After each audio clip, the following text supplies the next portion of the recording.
Brian Wilson, of course, Wednesdays with Wilson. Brian joins us. And Brian, there's a number of things that I want to talk about with you, of course.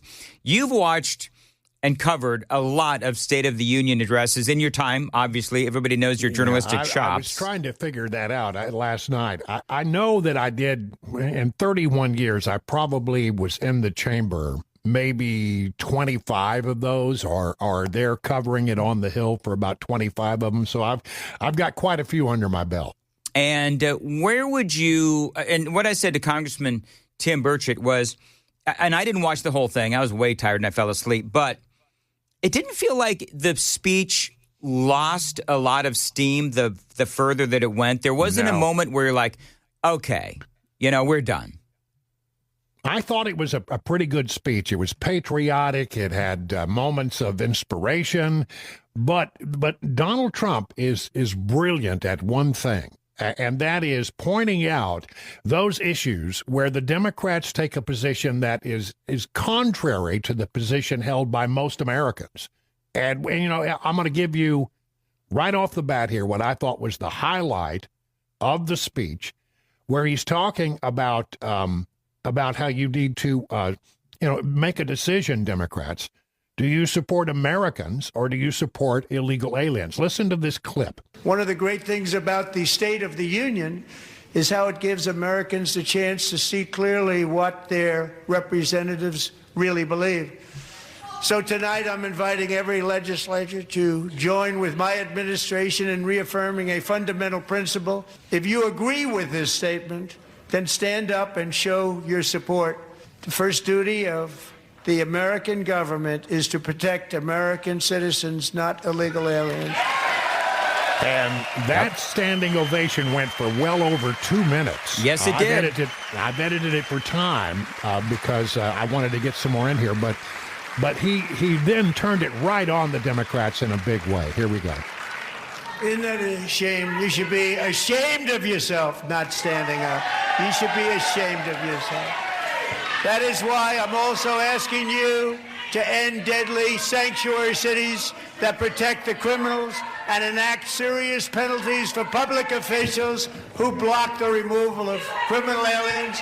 In many cases, drug lords, murderers all over our country, they're blocking the removal of these people out of our country, and you should be ashamed of yourself. Love it. It was good, and you hear Ilhan Omar and Jayapal there, heckling Rashida the Tlaib president back there as well. Yeah, and all of that works to Trump's benefit, I believe. I mean, it was so effective because that's. I mean, it's got to be frustrating to Trump that he runs on, I'm going to do something about illegal immigration. And he wins by a landslide.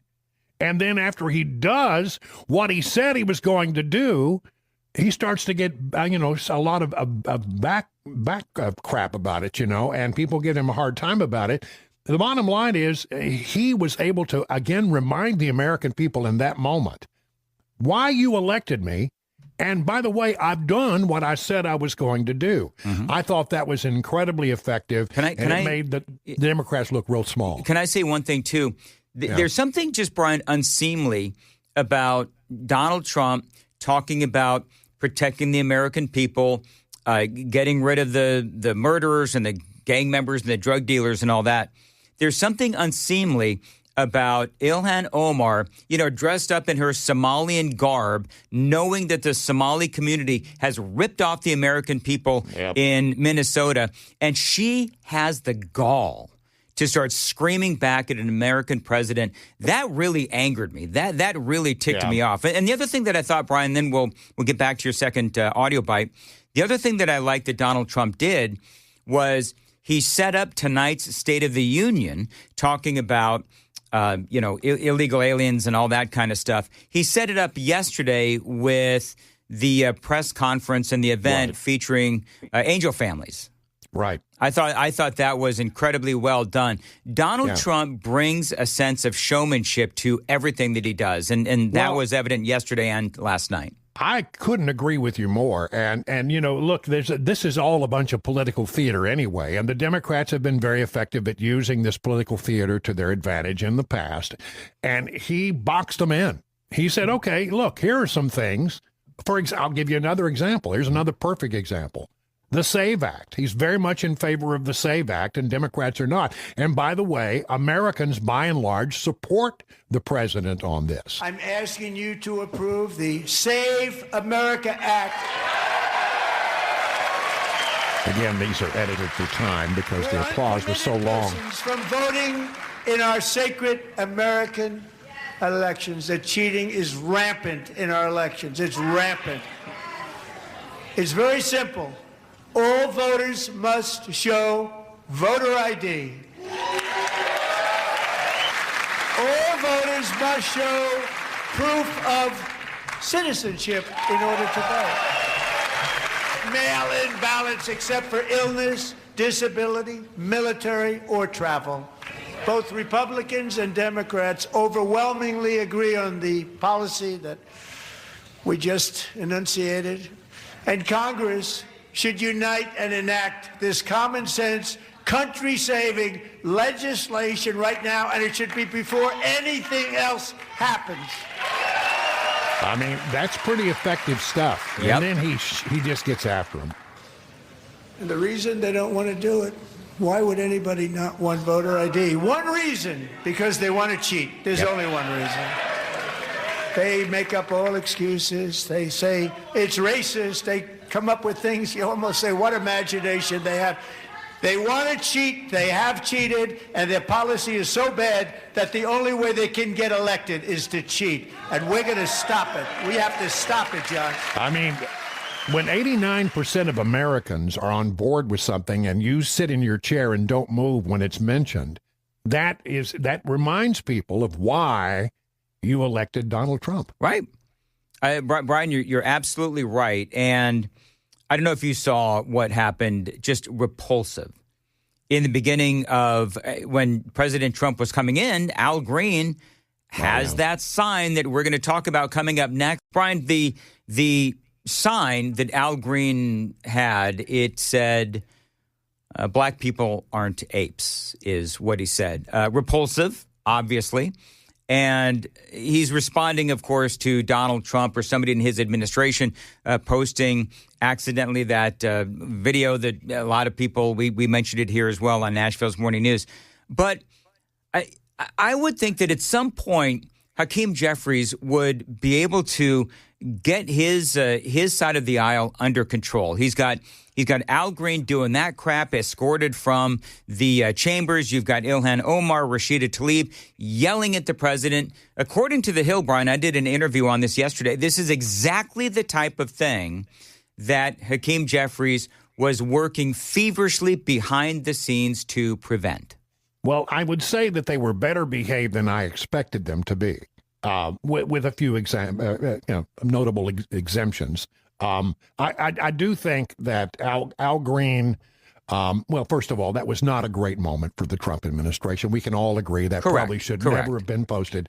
But now that, people don't like inherent rudeness. And that's the thing that I think works against the Democrats is they will be perceived in all of these instances of being rude to the president of the United States. I mean, he reels them in. It's really amazing. I got one more clip. Can I get this one more clip? Absolutely, go. This was my personal favorite of the night, where Trump went after the Democrats on insider trading. I'm announcing that next year my administration will give these often-forgotten American workers, great people, the people that built our country, access to the same type of retirement plan offered to every federal worker. We will match your contribution with up to $1,000 each year. As we ensure that all Americans can profit from a rising stock market, let's also ensure that members of Congress cannot corruptly profit from using insider information. Again, I've edited these applauses down because they went on for so long, but you get the sense of it. This went over well with Republicans. They stood up for that. I can't believe it. Talking about the Democrats. I can't believe it. Did Nancy Pelosi stand up? Yeah. Yes. Pass the Stop Insider Trading Act without delay. I love it. So there you have my favorite moments from the speech. I mean, this is all his biggest problem right now, Dan, is a matter of perception. I mean, I think you can look at the statistics and the raw statistics and say, look, the economy is getting better. There's little doubt of that. But people aren't yet perceiving that to be the case. And many people aren't perceiving that to be the case as yet. We're in that sort of weird no man's land where things are getting better, but it hasn't reached the perception of a great number of Americans right now. And that's why the Democrats have found a wedge on this issue of affordability. I think that's going to resolve itself as these income tax returns start to drop into people's bank accounts, and they adjust their deductions to have more money coming in every month. Yep. I think that's gonna really have an impact, but it probably won't hit until April or May. But clearly by the middle of the year, we should see everything else sort of fall into line with this economy, where the perception catches up with the reality of the fact that the economy is getting stronger. Can I play, Brian? You're absolutely right. I'm going to play one of my favorite moments. This was President Trump when he was talking about transgender procedures and surgeries for minors. Oh, yeah. But surely we can all agree no state can be allowed to rip children from their parents' arms and transition them to a new gender against the parents' will. Who would believe that we're even talking about this? We must ban it, and we must ban it immediately. I mean, obviously, and I like how the president is sort of like, who cannot agree that gender mutilation is a bad thing when you're talking about children? Well, of course, it was the Democrats who continued to sit silently. Nobody stands up. These people are crazy. I'm telling you, they're crazy. Yep. See, that's his brilliance, finding those wedge issues and just ramming them right up, the part of the body that Congressman Burchett mentioned a while ago. That's exactly right. By the way, Brian, just so you know, we're in here trying to figure out, for people that are just joining us, Congressman Burchett actually dropped the a-hole bomb on the air, and well, apparently, Brian, we thought that it was dumped, but apparently it wasn't. So, well, those things slip through. I mean, I hear the unredacted version of this program coming down my line, as many people who listen on the stream also hear the unredacted version of the show. So I can't tell if you got it or not, but the bottom line is I don't think anybody disagrees with that assessment. No, not at all. Listens to this program at all. And I think, sometimes you just got to say what needs to be said. That's one of the things I love about Congressman Burchett. I truly do. Oh, he is number one, and I said this to him, the fact that he only got a couple of hours sleep, and then he's willing to get up at, gosh awful time after being up so late, not even having coffee yet. And he got up to, speak to Nashville's Morning News. I think says a lot about the congressman. And, yeah, he remains, Brian, you and I have been interviewing politicians for a long time. And you clearly far more than I have. But he does remain. I think he's probably, with no disrespect to anyone else, I think he's one of my all-time faves. Yeah, he's a favorite of mine for sure, because I like a guy who'll just tell it to you straight. Where the cow ate the cabbage. What is that? How the cow ate the cabbage. Okay, that's exactly. All right, so real quick, do you believe that Donald Trump's, as we wrap this up, Donald Trump's speech, how do you think it worked with independents? Well, I think it was a reminder to those. I mean, it was really aimed at the independents. It was a reminder to those independents of why they voted for Donald Trump in the first place. I mean, I think they have forgotten it. They see some ugly pictures out of Minnesota and they don't like it. I mean, people generally don't like that kind of conflict on the street of America. It makes it look chaotic. It makes it look like the nation is out of control. But honestly, to be truthful with you, I think he needed to remind those and people in the middle who decide elections, and we got a midterm election coming up, exactly why you voted for me. And by the way, why are you mad at me if I've done the things that I said I was going to do? I think that reminder needed to be made. And I think the president did do that, and I think that the Democrats did a great job of reminding people why they're crazy. Exactly. As Donald Trump said. I mean, he played that bit of theater so perfectly well. Oh, it was. Well, you know what? There's a bit of. He kind of looks like with President Trump. I think that he feels like politics is sort of like wrestling. You know what I mean? Like there's that theater, there's that strategy, there is calling them out, and he did all of that, and he did it so incredibly brilliantly.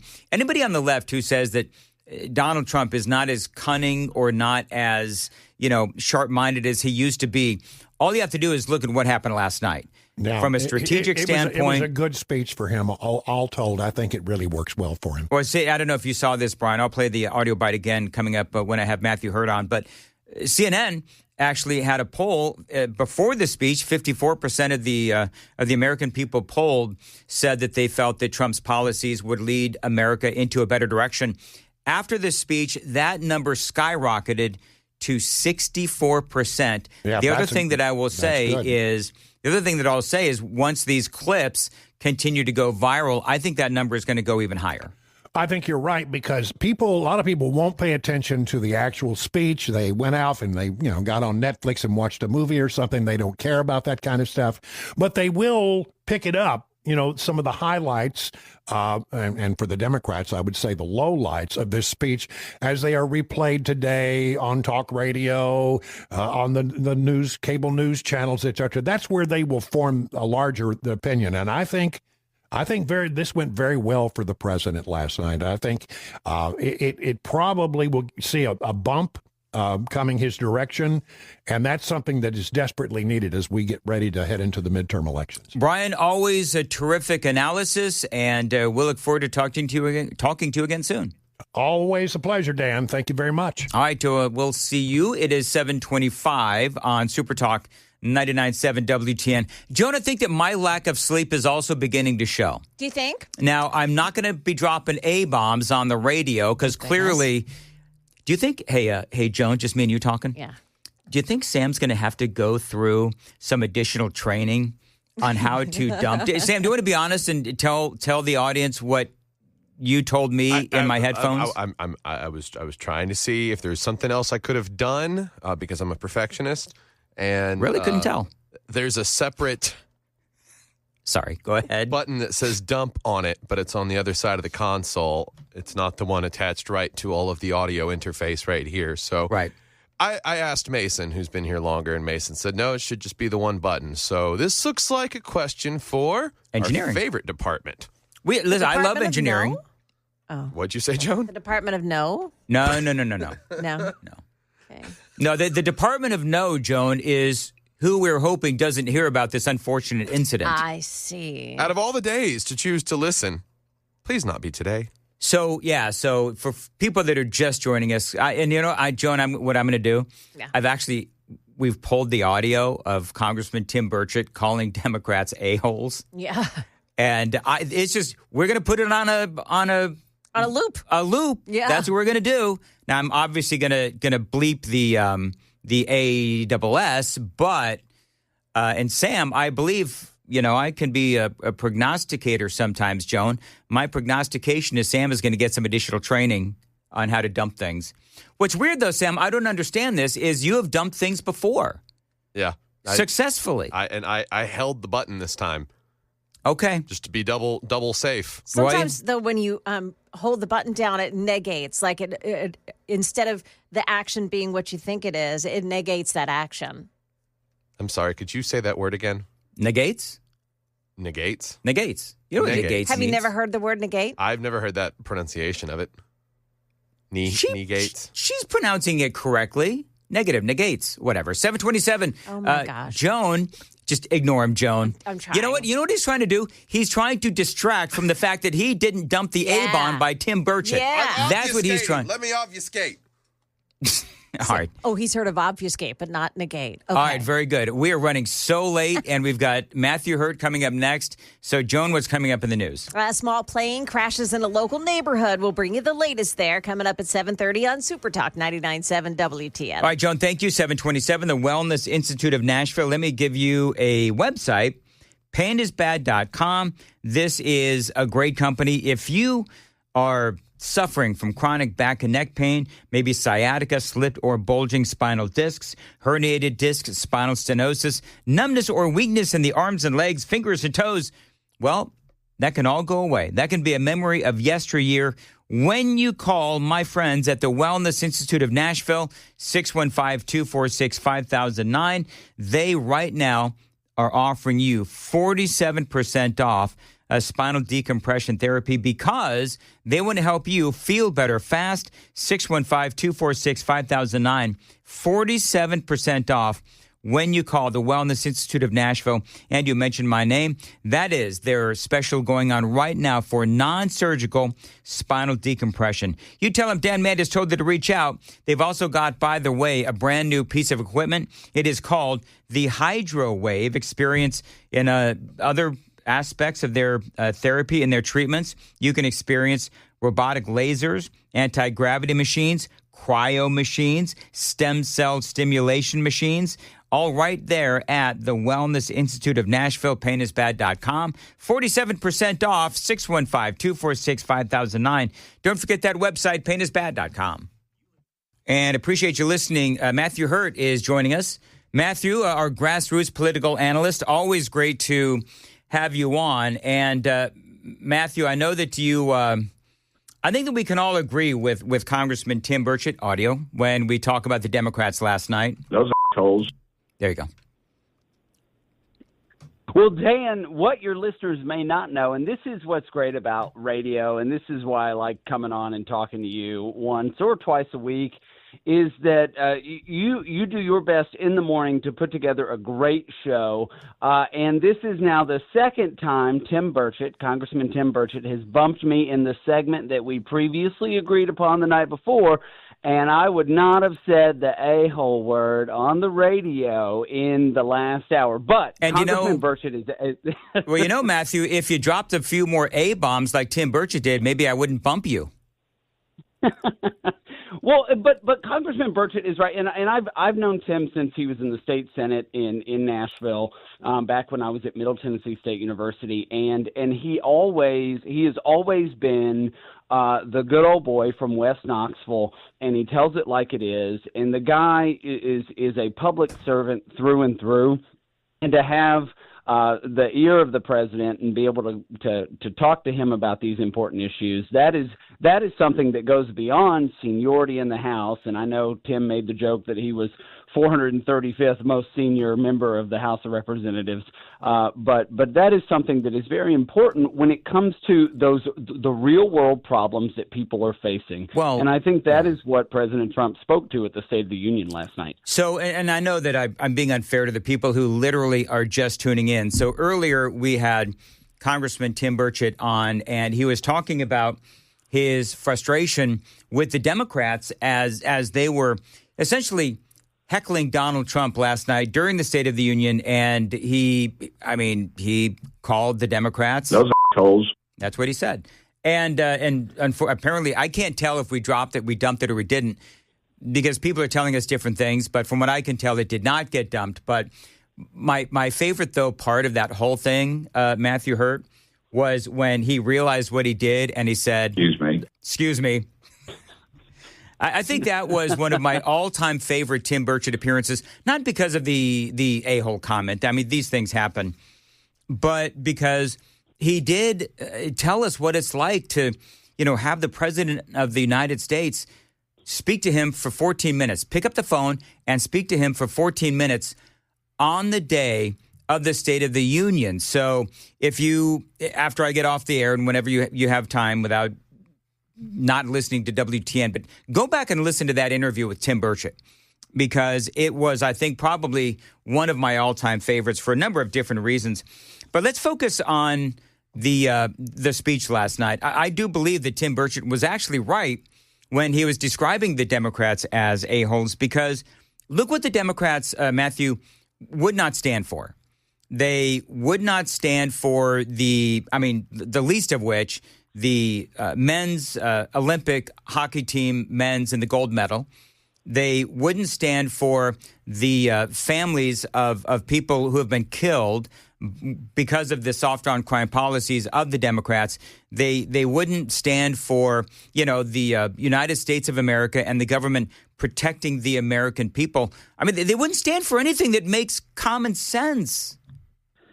Well, Dan, this is actually a masterclass in theatrics and presentation by President Trump and his team. Anyone who watched this State of the Union has probably watched another. You know for a fact that Republicans and Democrats alternate, applauding, standing up. Oftentimes, a decade ago and further back, Democrats and Republicans would stand up and applaud. And to have President Trump roll that into his speech, stand up if you agree that the first responsibility of the federal government is defending Americans from illegal immigrants, and knowing the Democrats would not stand. So it creates a contrast. It creates it just shows that the Democrats are unwilling to cross the aisle to do what is right on these issues on which a majority of Americans agree with the president. So he knew it. His speech writing team knew it. I'm certain that was probably an idea that he tossed out in the meeting, putting this speech together, and it was a masterclass in the presentation, knowing that they would not stand up and that would appear on television. Yeah, and this was an hour and 41-minute speech. I'll ask you the same thing that I asked Brian Wilson and I think Tim Burchett. It was an hour and 41 minutes, and I fell asleep because I was really tired because I work the mornings. But I don't feel like the speech lost any momentum. And really, the impact of that speech will be felt today, literally right now, as people are discovering all of the clips on YouTube and Twitter and Instagram and so forth. Well, Brian Wilson made an excellent point in the last segment. He said, maybe not everybody watched the entire speech, and I didn't catch the entire speech in real time. What I can tell you is it will be clipped. Yep. It'll be on social media. For a fact the White House will push it out on Instagram and other platforms. And then talking heads like me on a program like this or on television or anywhere else will come on and talk about clips and segments, and it will permeate the national discourse beyond the folks who stayed up for an hour and 41 minutes. Now, President Trump, most of the time he makes a speech, it is about 90 minutes in length. I've seen him speak at Republican National Committee meetings, and you pretty much know for a fact that it's going about 90 minutes. So this went just a little bit longer than that. It is, I think, his longest State of the Union speech, but it was full of policy wins, opportunities, nodding to the midterms on the issues that Republicans can run on. This was a really good speech by the president. I think so too, and I think you are spot on when you talk about the theatrics. And one of the things that I mentioned in the previous interview, you may have heard it, but when the president really set the Democrats up the day before when he hosted the Angel families at the White House. And so, that also was an incredible moment for the president. A number of different things that happened, and I covered this yesterday, but one of them was the cop who arrested the killer of Laken Riley in New York, and New York just let him go. And then ultimately he killed Laken Riley. I mean, those are stories that I believe really do matter. And those are stories that do need to be told, because with each and every one of those stories, it's an indication as to how the Democrats' policies lead to things like death and ruin. I mean, coming up, I'm going to talk about Abigail Spanberger. I know that you know who she is, the current now governor of Virginia, and what she said that is absolutely ridiculous as it relates to Virginia and America being more affordable thanks to the Democrats. I did play this earlier. This is the response to the State of the Union. Matthew, of course, from Middle Tennessee, though you live in Virginia. This is your new governor and what she had to say regarding the president's speech. But here in Virginia, I am working with our state legislature to lower costs and make the Commonwealth more affordable. So I know, Matthew, that you in particular find that hysterical because of all of the new taxes that she is implementing. I want to play this companion clip real quick, just so that I can get your comment on both. Here's a list of the many tax increases and proposals Democrats in Virginia are considering passing. They include additional local sales tax in all Virginia counties and cities, new personal property tax on electric leaf blowers and electric landscaping equipment, large employer tax, gun and ammunition tax, new income tax brackets, a delivery tax. This would hit you if you make an order on Amazon, Uber Eats, or an order that includes UPS, FedEx delivery, etc. here in Northern Virginia. There's also a tax they're looking at for events, concerts, an investment income tax, storage facility tax, gym membership tax, dog walking tax, dog grooming tax, counseling tax, digital personal property tax, new car taxes and highway use fees, an increase in the hotel tax here in Arlington, statewide speed cameras. Now, these aren't taxes, but they would include more fines for some drivers, dry cleaning tax, home repair tax, and a vehicle repair tax. I mean, really? But here in Virginia, I am working with our state legislature to lower costs and make the Commonwealth more affordable. So I don't know, Matthew. It doesn't sound like she's trying to lower costs. Well, Dan, it is so good to hear WJLA's Nick Minock on Nashville Talk Radio. He is like Phil Williams' arch nemesis. Because he digs in on these issues, and he is absolutely right. Nick is the reporter we hear in that audio clip, and he does the hard work to investigate not only these taxes, 51 tax increases proposed in Democrat legislation in Richmond, many of them targeting, as you heard near the end of this, minute and a half long rattling off of tax increases, targeting Arlington, Fairfax, Alexandria, which are the most far left communities in Virginia, sure, and the most affluent communities. So they think that they can treat their voters, mostly Democrats up here, their voters like a piggy bank. But Virginians are being gaslit. They're being gaslit on affordability, and they're being gaslit on the constitutional amendment to redistrict, gerrymander these lines. And it is an outright lie. What I saw that was interesting to me, Dan, before Governor Spanberger made her response, the Democrats were really upset that she was doing it in Colonial Williamsburg, which is the colonial capital of Virginia. We're celebrating America's 250. This was the capital of Virginia before they moved to Richmond, and they were very upset that Abigail Spanberger was representing white colonists in this. So there's no shortage of things for Democrats to be upset about within and among their own party, but these tax increases are the exact opposite of affordability. Well, here's the way that I look at it, and maybe you can add some additional color to this, but I think that what she's ultimately doing is she's raising taxes on the people that are working in the state of Virginia. What she's doing is she's making it affordable for the people that they want to give a bunch of free stuff to. Well, yeah, and that is absolutely right. This is a wealth transfer. However, in a place like Northern Virginia, it disproportionately impacts her voters.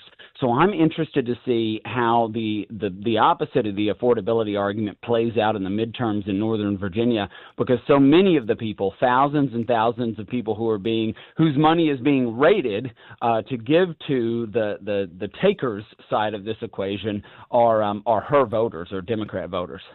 Let me ask you, Matthew. So I keep talking about this because I think it's an important thing. But, 54% approved of Donald Trump's policies leading America into the right direction. After this speech, 64% were approving of the president's policies, taking us into the right direction. So an additional 10%. So it does seem like the president's speech did land.